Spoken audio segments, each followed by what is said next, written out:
pada waktu beliau Habib Saleh ini, ya, dikeluarkan oleh gurunya Habib Abu Bakar Muhammad Segaf Gresik, Habib Saleh dibawa ke Gresik. Pada waktu itu belum lahir Abah. Saya tanya sama Abah langsung waktu itu, ya, apakah Abah ada waktu itu? Abah belum ada. Mungkin Habib Abdullah belum ada juga, ya, karena yang satu ini Habib Abdullah, Abah Nur, adik dari Abah, belum ada katanya. Abah waktu itu bilang sama saya, langsung saya tanya langsung, belum ada. Dibawa ke Gresik Habib Saleh. Itu pun Habib Saleh masih menutupin jati dirinya memegang amanah. Di masjid Habib Abu Bakar ini penuh orang mengharap bahwa dia yang ditunjuk oleh Habib Abu Bakar menjadi wali kutub. Ternyata Habib Abu Bakar diperintahkan oleh Rasulullah untuk mengeluarkan seorang pemuda yang bertapa di sebuah rimba, Habib Saleh Tanggul, atau yang dikenal Habib Karamat Tanggul, ya. Itu pun pada waktu beliau Habib Saleh pindah di sini, singkatnya, ya, dibawa Habib Abdullah, Abah Nur pindah di sini waktu itu. Singkatnya Habib Saleh masih menutupin. Ini orang-orang wali ini tidak moro-moro luar, dia menunjukkan jati, dia menutupi.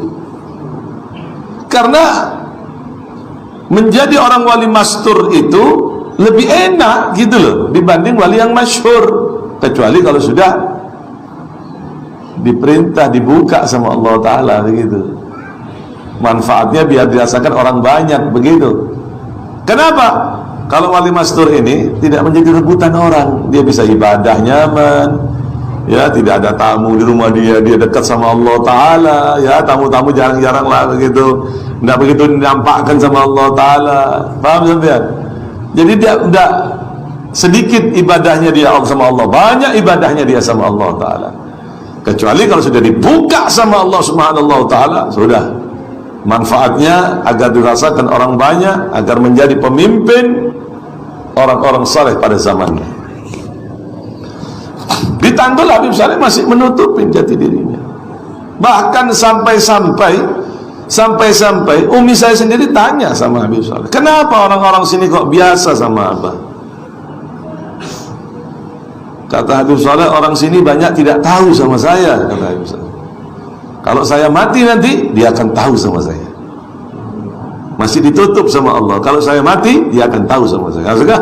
Kalau sudah mati tahu. Habib Saleh ada beberapa orang aja yang ditunjuk menjadi imam, menjadi takmir masjid dulu, menjadikan seperti Bapak Haji Abdullah, Pak Maisa, Pak Abdullah. Ada lagi siapa ya? Lupa saya itu. Ya, tukang adzannya Habib Saleh itu. Ada beberapa orang itu yang Allah Ta'ala berikan usaha. Nah, kebukanya ini waktu Habib Saleh ini sering ke Kuitang, ya, orang-orang khusus yang tahu sama Habib Saleh ini, ya, orang-orang yang mempunyai mata hati yang tahu bagaimana Habib Saleh.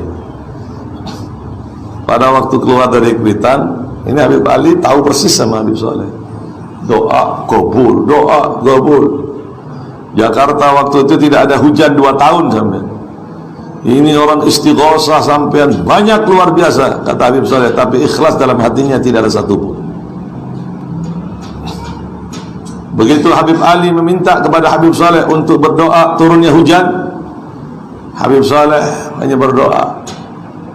Setelah berdoa dalam sekejap mendung pada waktu itu, ya, mendung pada waktu itu. Saat itu juga hujan, dan saat itu juga Jakarta banjir sampai. Begitu Jakarta banjir, orang berbondong-bondong datang sama Habib Saleh. Habib Saleh, hujannya kebanyakan. Ini bukan dari saya, ini kata Habib Saleh. Setelah keluar dari Kuitang, nah ini kebongkarnya di sini. Kalau di dalam situ masih tidak begitu nampak. Ini begitu nampak. Orang-orang Betawi ini muhibbin, ya, sama seperti orang Madura. Muhibbin, cinta sama habaib. Orang-orang Banjar, orang Kalimantan, ya, orang-orang yang Jawa juga banyak cinta sama habaib gitu, cinta pada dzurriyyat, kepada anak cucu Rasulullah. ini anak bisu, ya. Habib tolong doakan ini, doakan.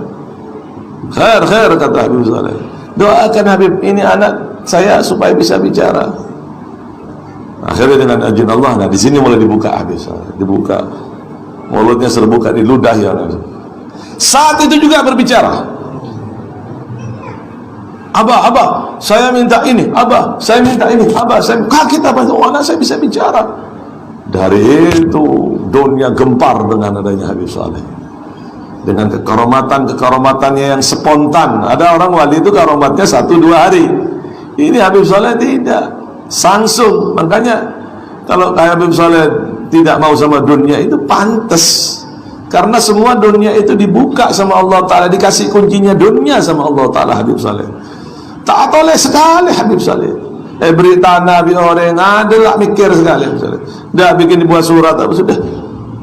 Dikasih rumah, dikasih mobil, dikasihkan orang lain. Sampai-sampai ini sekarang ini di Jakarta itu ada beberapa emas, lantakan emas itu atas nama Habib Saleh. Cuman dikuasai oleh mafia-mafia, masih kasus sekarang orangnya itu. Di Swiss atas nama Habib Saleh itu berapa ton itu orang-orang yang tergila-gila sama Habib Saleh. Habib Saleh tidak ngereken sama itu, tidak ngereken sama sekali. Mama fikir fit dunya wala fikir fit tijarah. Saya tidak mikir dunia atau mikir dengan perdagangan. Tidak mikir sama sekali apa-apa sama yang Allah berikan itu dikasih. Allah diterima Habib Saleh. Kata bukan kayak wali-wali sekarang, kata Habib Zain, kandungnya kelun. Kalau ini penuh baru ngeper. Habib Saleh terus kasih itu. Ambil apa-apa dari bawah sejadah Habib Saleh. Apa-apa dari bawah sejadah Habib Saleh. Apa-apa ngambil dari bawah sejadah. Ini tidak terjadi kecuali orang-orang yang ada pada zaman 300-200 tahun seperti Syekh Abu Bakar bin Salim Fakhrul Wujud, seperti Habib Saleh bin Abdullah Al-Hamid, kakek dari Habib Saleh Tanggul ini. Makanya untung sampean bertangga dengan Habib Saleh. Ini wali kutub, ini luar biasa sampean. Jangan buat mainan. Hati-hati. Habib Saleh ini kekaromatannya spontan sampean. Bahkan beliau memberikan kabar gembira bagi mereka yang mencintainya, kabar gembira bagi mereka yang ikut mencintai Habib Saleh, datang kepada Habib Saleh. Man hadar indana lahul qasib. Siapa orang yang datang kepadaku, dia akan mendapatkan bagian, kata Habib Saleh. Tidak ada orang wali Bengala bunga itu. Masya Allah, ya, mudah-mudahan kita dapat barokahnya.